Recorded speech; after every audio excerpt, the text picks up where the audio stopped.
Ashish, I'll come to you.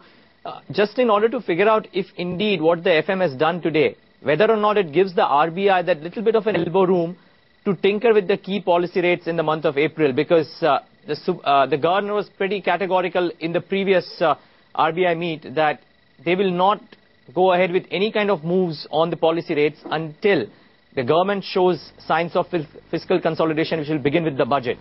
Do you believe that what he has done today gives the RBI a little bit of a leeway to tinker with the key policy rates? I think overall, if you see April, I think there is still a high probability of a rate cut. But I think what the market is currently apprehensive about is that going forward for the year, the market was expecting a fairly sharp, a whole series of rate cuts, which may not happen because I think there are so many good things in the budget. All the things that we spoke about. In fact, what I'm very impressed by is all the good things that have come about in the budget were unexpected.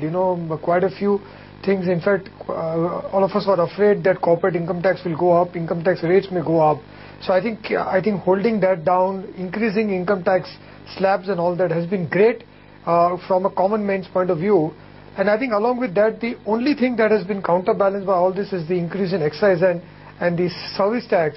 And I think the markets are afraid that that may prove to be inflationary or at least inflation provoking. And hence, for the coming year, the sharp reduction in rates may not happen, though I think April may not get affected by that. But overall, I think it's the only counterbalance we have. But otherwise, I think I don't think the 5.1% is very bad. I think it's actually very good. I think overall, the series of things that have been done, including the anti-black money measures which are there. I think withholding tax, TDS on gold purchases, TDS on real estate. All of those are good things because a lot of the black money which was going there will start coming out, and I think the financial component of the savings will go up in this year. A few candies that have been dished out to the markets or the brokerages in terms of how the STT for delivery has been reduced, or for that matter that special Rajiv Gandhi scheme wherein equity investments for some smaller players would be encouraged, so on and so forth. Standard moves or something special out here that could help over the medium term?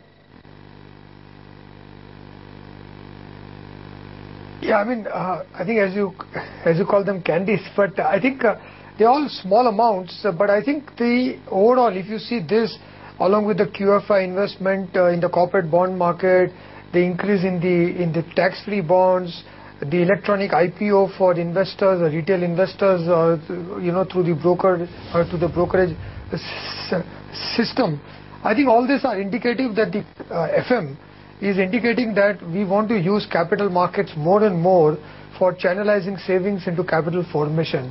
So I think for the last few years there was a feeling that capital markets wasn't an important channel, it was hardly going to the banks.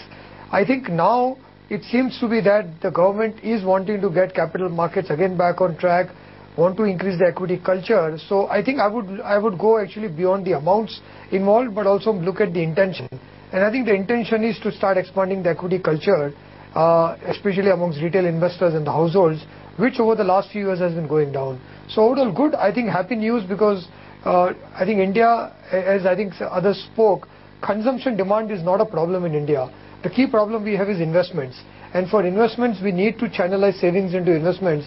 And I see that the FM has done a lot of things which will actually, I think, overall channelize savings into investment, especially savings into financial investments coming through the capital markets, instead of it going into real estate and gold.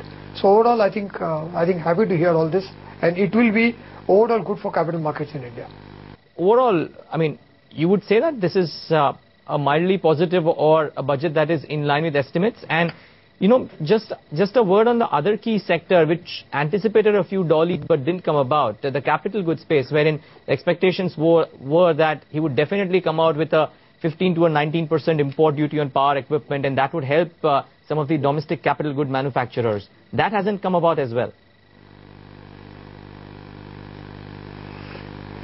Yeah, I think on the whole, you will always have a few things that you are expecting which haven't come for specific sectors. But I think given the constraint that the FM had, I think he's come out with a fairly good budget. The key concern the markets and investors have is the inflationary impact and the impact on the rate cut. I think specific sectors, I think oil and gas, as you're saying, but I think people are concerned about. But I do believe that if at all investors are getting disappointed, then maybe the expectations were too high, because from the very beginning, the FM did not have enough things to give to, I think, all the sectors and all the industries. So I think on the whole, it's a good job, but there will be a few sectors and a few investors who will end up, getting slightly disappointed. But I think currently inflation and the rate cut seems to be the key concern in everybody's mind.